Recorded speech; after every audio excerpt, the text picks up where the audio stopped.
My short film Anna, which is what I would consider to be the first real short story I ever wrote and directed, is a zombie tale.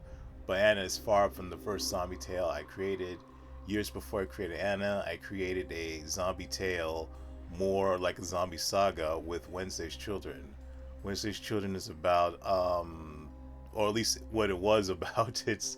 It's kind of changed a bit here and there, at least within my mind of what it is now. But it started out as this story about this young couple in a post-apocalyptic setting where the dead have taken over the world. A young woman named Christina, she is pregnant with a child. The couple is made up of a young woman and a man named Christina and Joseph.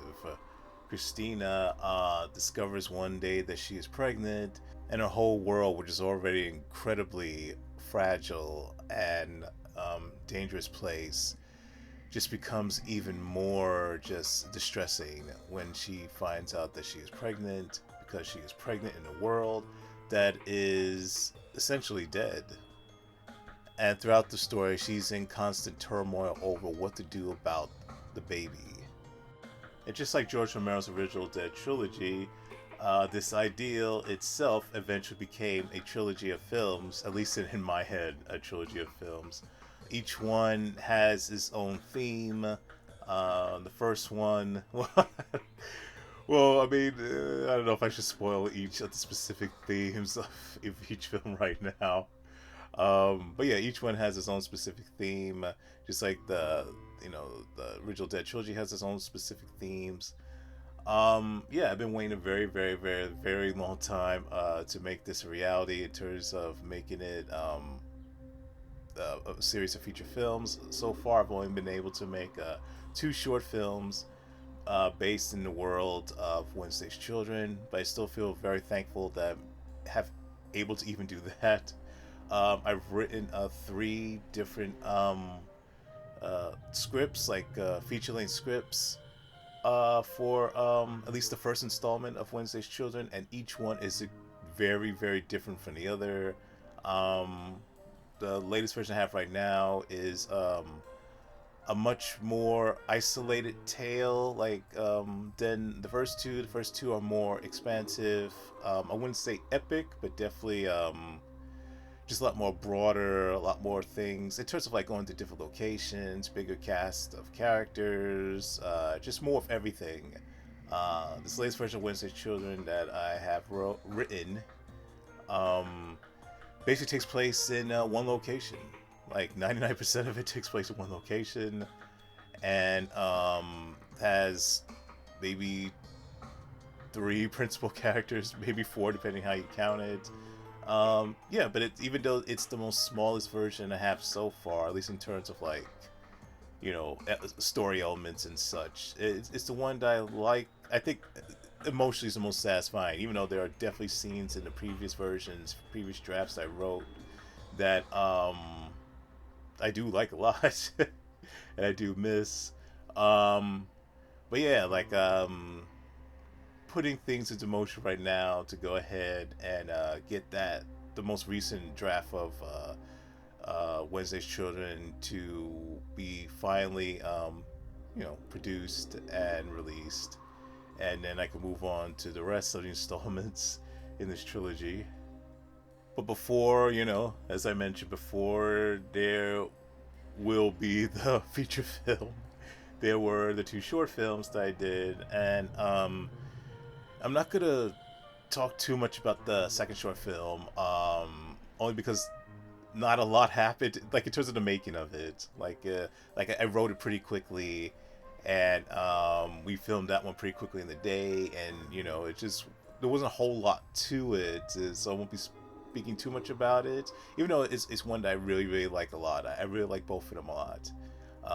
The main focus of this particular I guess conversation um, will be with the first Wednesday's Children. And so the first Wednesday's Children I had made back in 2014. So this was at the beginning of 2014, and I wasn't in the best place emotionally, and my life wasn't exactly the best place either. And it had been a few months since I had made Anna, and I was like feeling like depressed. I haven't got anything off the ground, like in terms of a new project. Like I was hoping I could go ahead and work on Anna 2. Like I had an idea for a short film Anna, even though I hadn't written anything else, but I had like a kernel of an idea. And yeah, I wasn't just able to get that off the ground or anything else off the ground. And I remember like reading this article about this guy who had made a short film. Well, it could have been a full length feature, but then like the highs of like going ahead and you know putting your work out and putting your work out into the world, and people watching it, going to festivals, having it reviewed and all that stuff, like the highs of all the great things that can happen when you put a film out into the world. But then after all that's done, and all you have is just a film, and that's it, which is all you need at the end of the day. But it's like all the exciting things that happens when you release a movie, when all that dies down, then it's kind of like there could be a possible low, like okay, everything great has happened, but now all that's done, now what? And a lot of people, if you get the opportunity, you go on to the next project, and it's not like you necessarily make stuff to get these huge, creative highs. You make it more than anything else. At least that's ideal, to just get it out, just to make something because you want to just put it out there in the world, just to put it out there in the world because you have something to say. You want to express yourself, and it's not necessarily a transactional thing that you have to get something to make something. But it is nice to receive something when you put something out there. And I just remember the filmmaker talking about like he suffered this depression after it was all over, in regards to a particular project, and I was like suffering something similar, and so I just decided right then and there, like I didn't want to be depressed anymore, and I really need to go ahead and put all this effort into making the next thing. And so I decided right then and there, no more waiting. I'm gonna go ahead and make Wednesday Shouldn't Happen, just like in January 2020. I'm sorry, January of 2014. And so I went ahead and I started assembling, the cast, like in terms of getting actors. I did that. I cast the actors. I went ahead and polished up the script, to make so that I could feasibly shoot.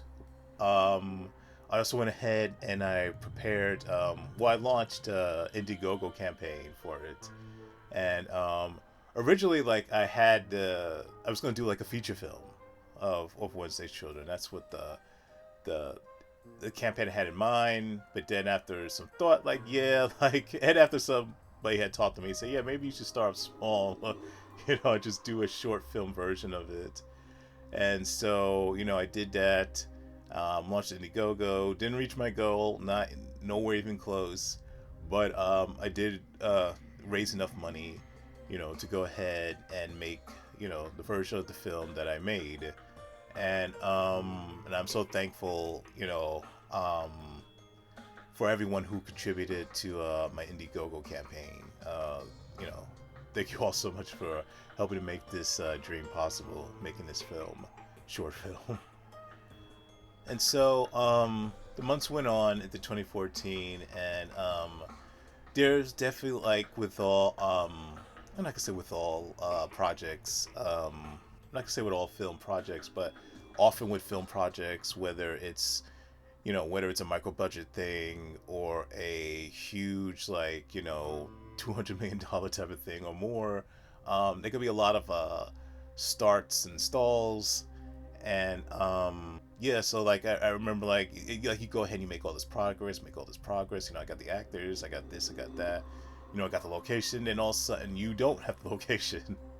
I remember I was looking out, I was location scouting, and I had come across this through a filmmaker who I knew. He had gone ahead and he got me in contact with someone else. I'm thankful to that filmmaker who helped me out. Even though it didn't necessarily pan out well in the end, I'm so thankful they took the time to help me out to find a location. So this filmmaker helped me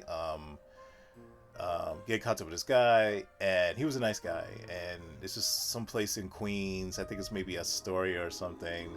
Um, but anyway, and the guy was nice. Said you could film here in this apartment. I could film there for nothing. He just need to go ahead and talk with his roommate, and and then like the deal would be sealed, and I could film there when I needed to. And I thought, wow, awesome.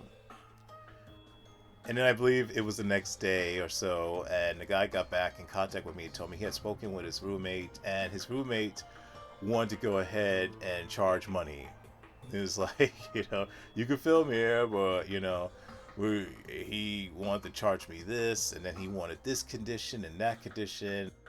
The fee that he wanted for me to shoot in his apartment was too much, and the conditions he asked for were not exactly the most reasonable. So I told the guy, "Hey, thank you so much for your consideration, but I won't be able to film, in your apartment." And I held no animosity towards the guy. It was his roommate. And again, the roommate could charge what he wants and stuff like that. It's his apartment along with the guy, but it's just like, But I didn't hold any animosity towards the guy, and I told him thank you so much for your consideration, and I moved on to trying to find somewhere else to film. And then I was telling a friend of mine, Ariana, who had helped me with making Anna. She starred in the film. She had said, hey, like, she heard what the situation I had with the location. She said, why don't you go ahead and film in my apartment? And I'm like, really? I'm like, okay. And I was so thankful that she allowed me to do that. And not only that, Ariana also helped on, with lighting, and helped me with a whole lot of other things with filming this film. And I'll always be forever grateful for that. And so yeah, at this point we had just about everything we had to make the film, like makeup person, actors and all that. And eventually I got everyone who I needed and everything that I needed to go ahead and make this project a reality. And we started filming in the middle of August of 2014. It was a 3-day shoot.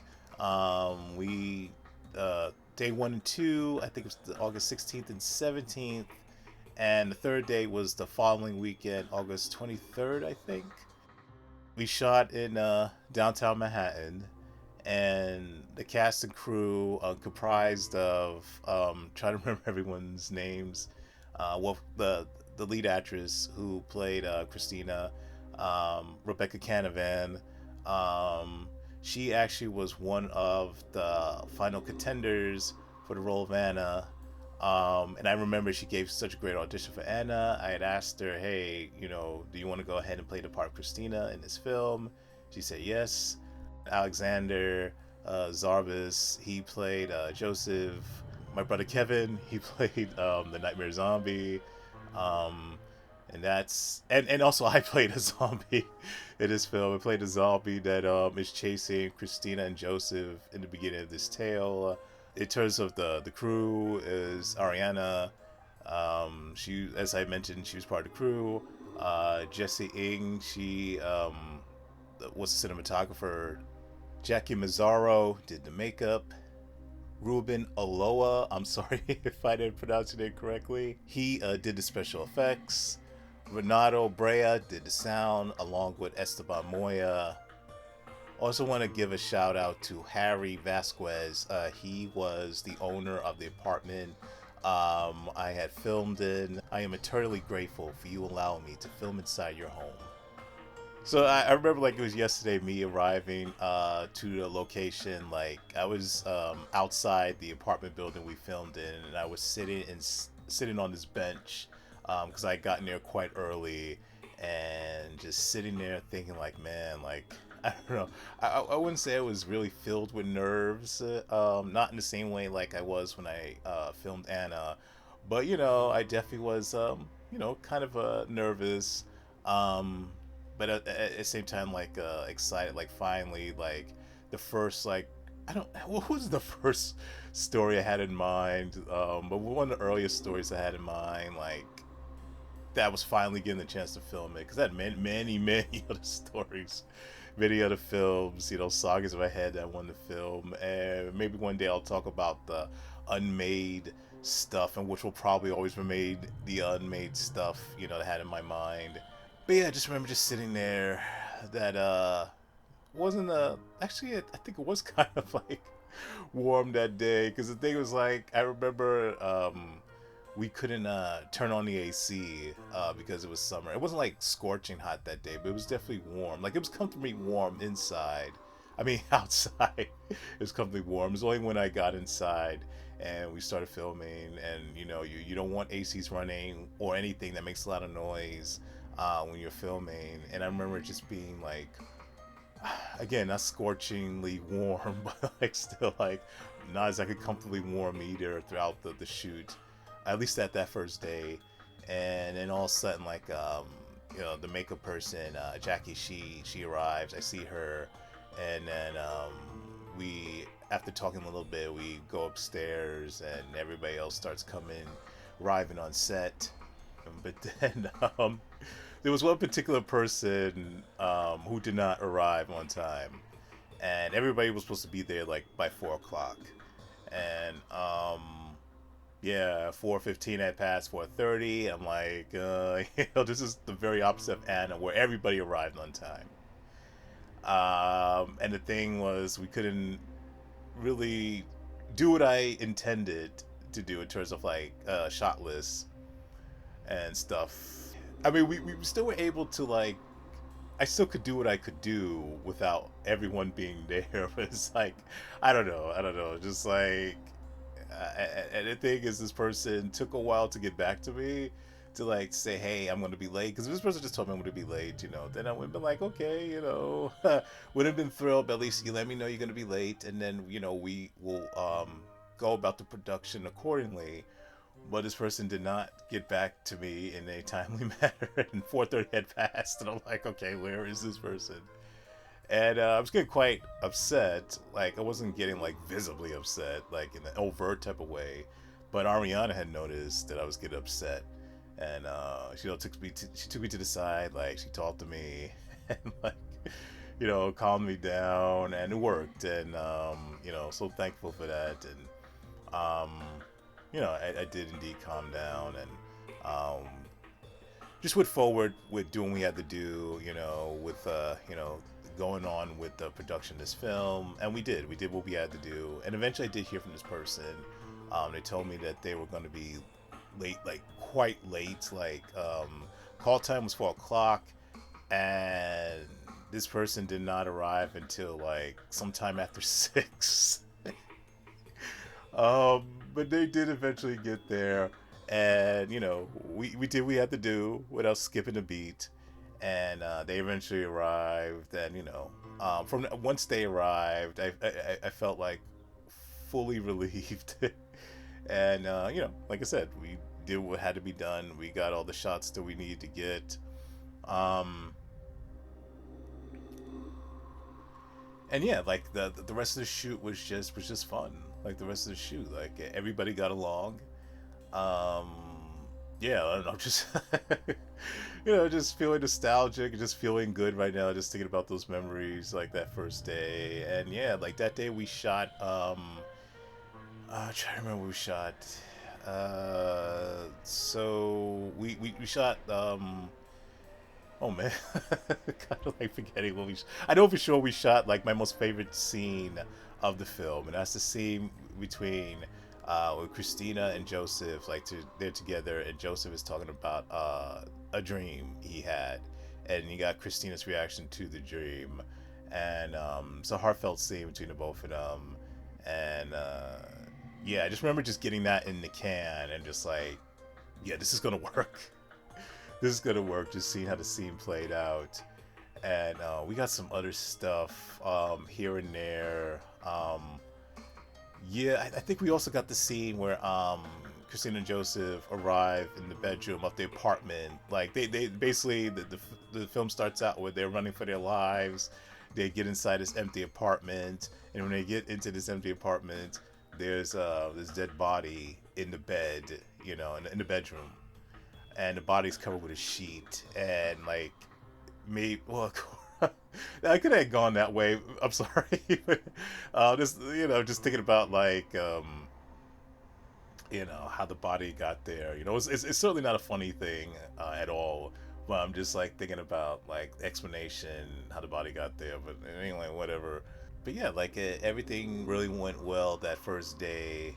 And so the second day was, I played double duty the second day of filming. It was that Sunday of that weekend. And so I played the zombie in the film. I play the very first thing you see in the movie. Of course, you don't see my face. You only see me from the back. And I'm chasing, the characters Christina and Joseph, and they run inside the apartment, and they're about to slam the door, but they can't slam it all the way because my arm is blocking, the door from being closed all the way. And we had to shoot that scene multiple times, and my arm hurt every single time because, I want to look as real as possible, and so I told him like, squeeze the door as much as you can on my arm without actually like causing permanent damage to my arm. And I mean, I didn't say it exactly those terms, but yeah, I wanted them to really put that door as close to my arm as possible, and it began to hurt. And they didn't put any real force on it. They didn't. They did it as light as possible, but at the same time, there is an amount of pressure that I did ask for to be on my arm to make the door look real. And I'm like, man, this kind of sucks. Let's just hurry up and get this scene done because we had to do it from multiple angles and stuff like that, multiple takes. Because it just took a while for everything to look right. And I just remember my arm like, ah. I mean, it didn't take too long for my arm to feel fully recovered, but yeah, it wasn't a lot of fun doing that scene. But it looks good. Sometimes as they say, you gotta suffer for your art. The next thing we had to do was a reshoot of a scene from the previous day. Yeah, because the previous day we shot a scene between Christina and Joseph when they're on the couch, and she's drawing a picture of a dog they used to have. And but for some reason I cannot remember. There was some kind of technical glitch, and from the night before, so that was unusable. So we had to go ahead and shoot the scene again. Yeah, I don't exactly remember everything we had to film, but I remember what we ended the night on. Though we ended the night of the second day with Christina waking up. Or at least she believes she's waking up. She's actually in a nightmare, but she like wakes up and she has to go ahead and she has to use the restroom. And when she enters the restroom. Well, I'm skipping ahead, so like it's very shot in a way that's like something's gonna happen when she steps inside this bathroom, and then we just stopped right there. So after the second day of filming, I had started that following Monday editing what I had, the footage, and I really liked what I saw. Like I was really feeling good about the project, and I just hoped that that the third and final day would go smoothly as the first two did, and I would have something in the end that would be worthwhile.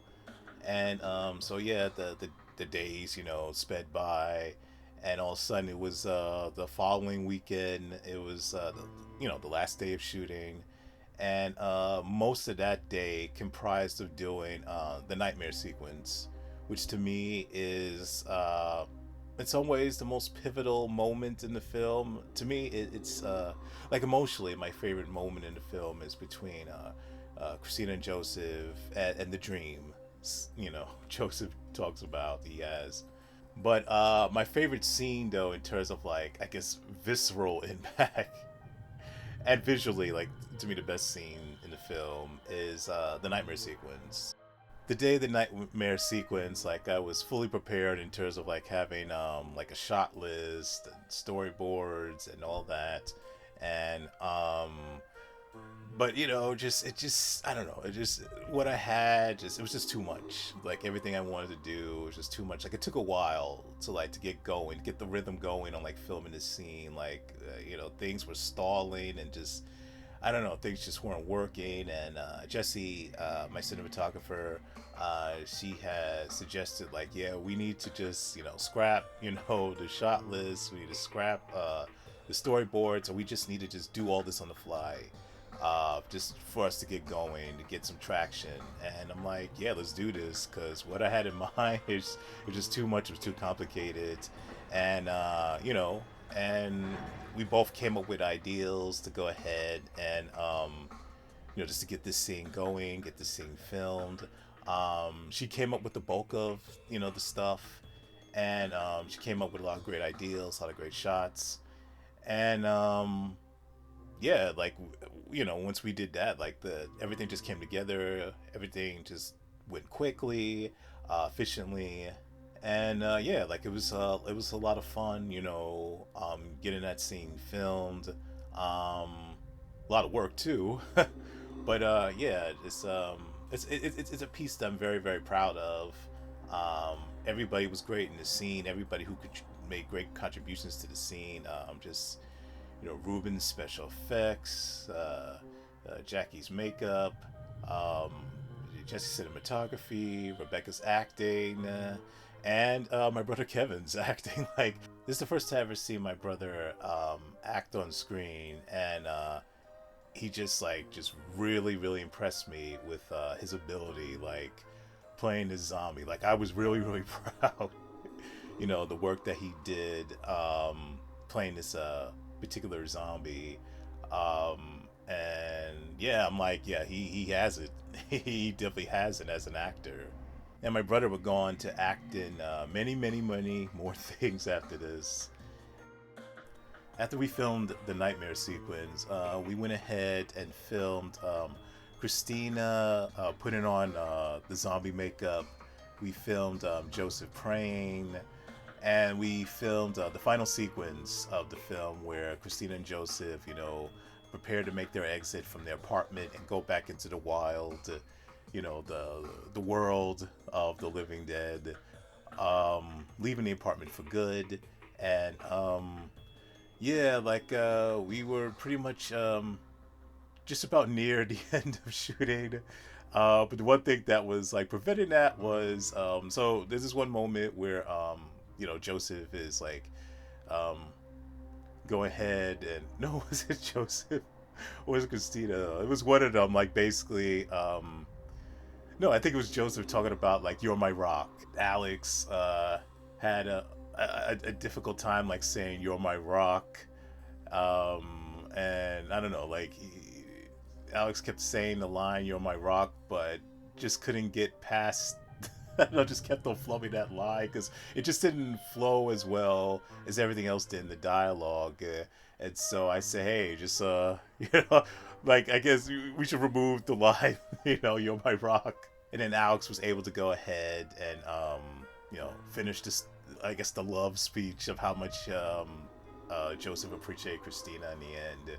I could be wrong. It might have been Christina who said the rock part. I don't know, remember at this moment. But yeah, it's just like how one line, a one word could go ahead and just interrupt or disrupt the flow of, like, a scene. And some directors would have been like, no, you actually have to say the line, and you have to do it my way. It's my way or no way. And I'm of the train of thought that, yeah, definitely get your vision down as a director. Get it all down if you can. But there are going to be times where, yeah, like what you have in mind just isn't going to work, and you need to get past your ego, and say, hey, what I have in mind isn't going to work, and we need to do something else. Something wrong with listening to other people, taking other suggestions. At the very least, if you want to do it your way, fine. Get whatever you want in the can, but you also should go ahead and do an alternate version of what you had in store, because in the end, that may work better than what you originally envisioned, and it doesn't make you look weak. It doesn't make you look indecisive. It doesn't make you look any less of a leader going ahead and just taking good advice from others. And we said the final lines of the film, and that was it. Production had wrapped, and I remember us going home all together. Well, not all of us, but most of the cast and crew. We, at least to a certain point, went home together on the train, and how everybody seemed happy about what we had made, and we had a good conversation on the train, and I went home and I continued to edit the film. And it didn't take me that long to put it together.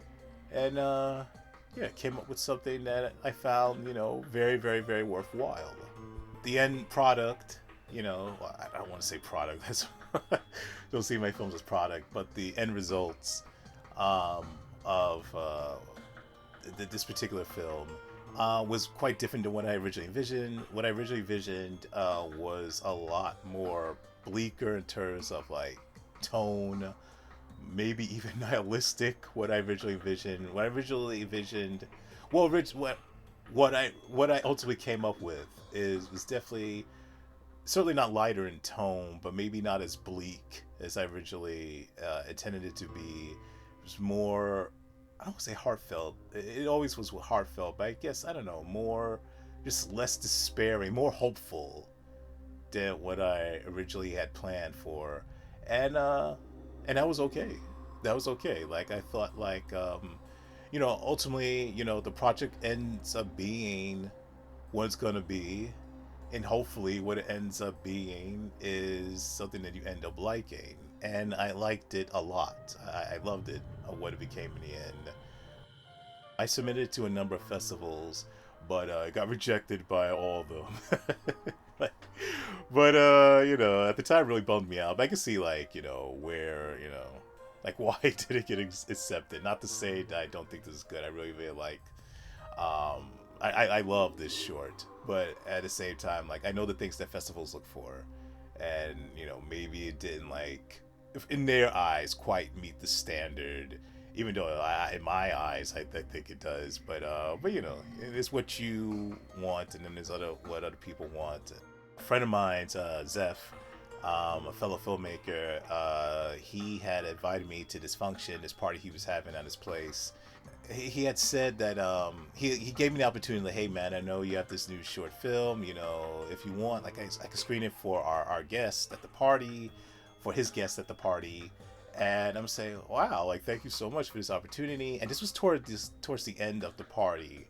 And yeah, so everybody, they gathered together, and he had, screened the film. And then, like, by the time we got to the nightmare sequence, and just feeling like the energy, and just hearing like the audible reactions, and like it really hooked everybody in the nightmare sequence. Like, you just feel the tension and all this and that. Like, it just worked like the way a horror scene should work. And by the end of the short, like, I got an applause and everything, and major part where I got the applause came from the nightmare sequence. Yeah, like I said, I submitted to a few festivals, didn't go anywhere. At first, I remember when I posted it, it didn't do all that well in comparison to Anna, and in terms of the reaction, it was like, I don't want to say muted, but I guess diluted in comparison to Anna.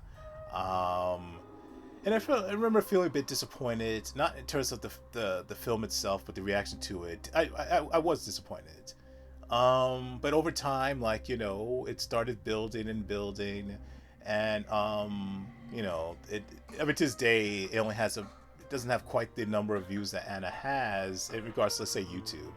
But it definitely, like, it was well over 10,000, which is, to me, like, I think it's great, and it still gets views here and there, and overall, just like the greatest rewards that it exists. It materialized. It wasn't something that was no longer in my head, and that's what I'm very, very, very proud of. I had planned on doing more installments of Wednesday's Children.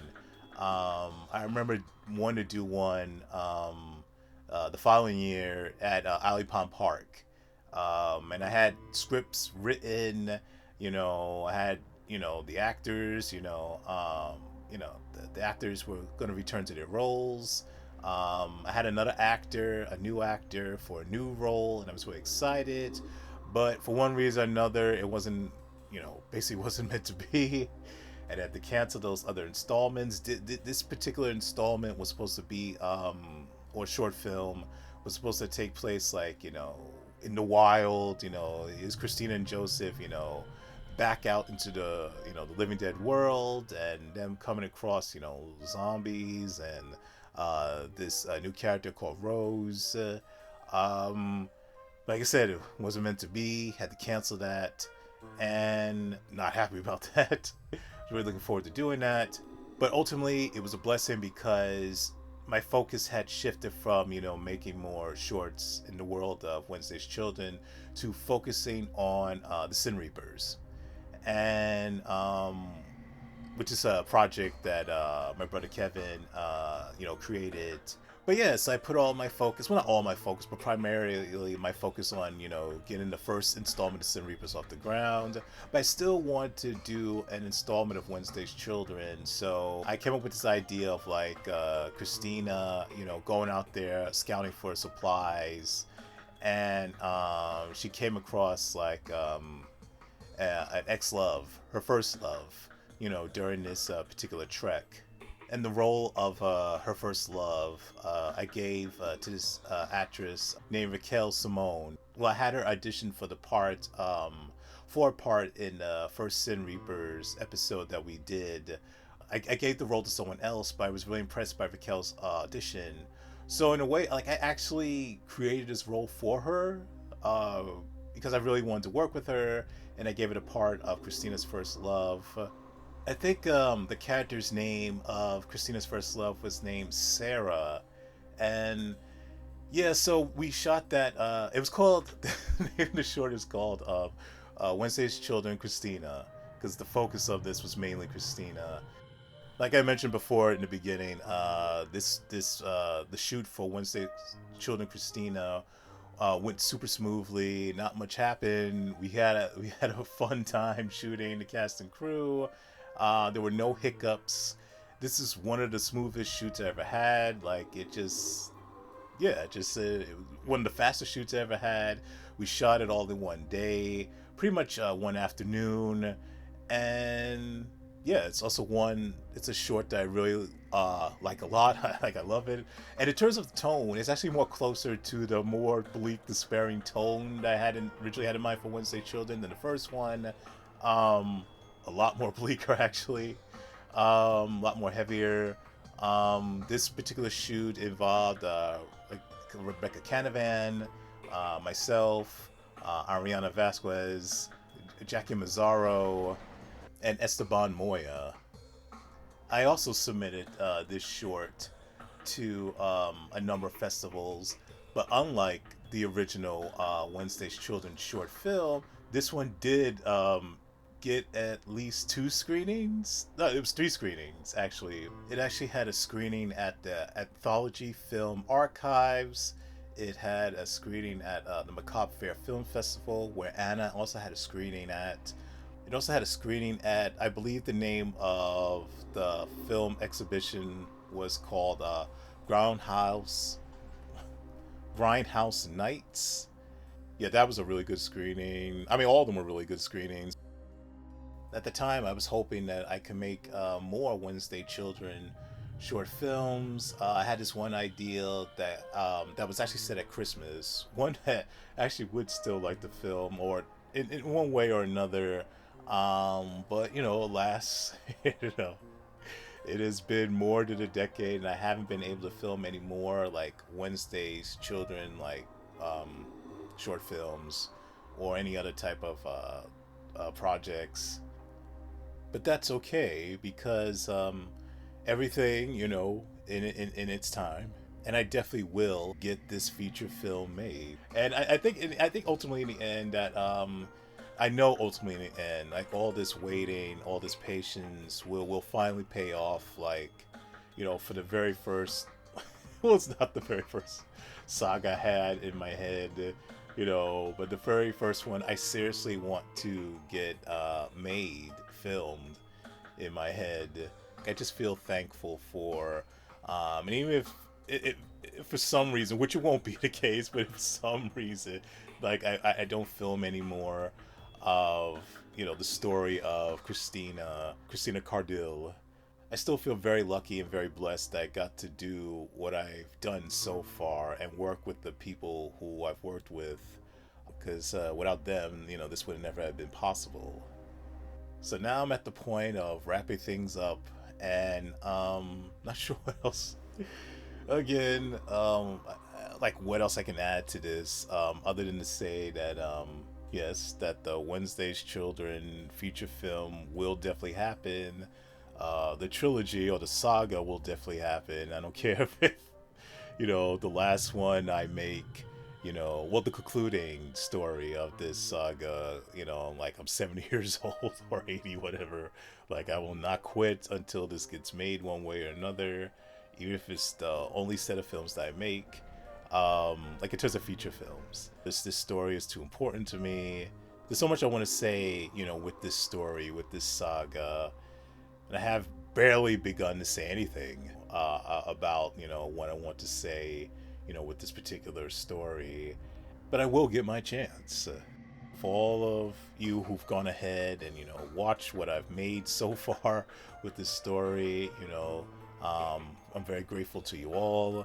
I'm very grateful to everyone who's made a contribution, to this story. I'm very thankful to everyone else who in the future will make a contribution to the story, and who everybody else, and to everyone else who has yet to watch it but will watch it, just thank you for your time in advance.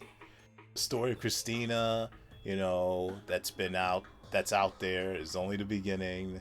There will be a lot more, and I look forward to delivering more.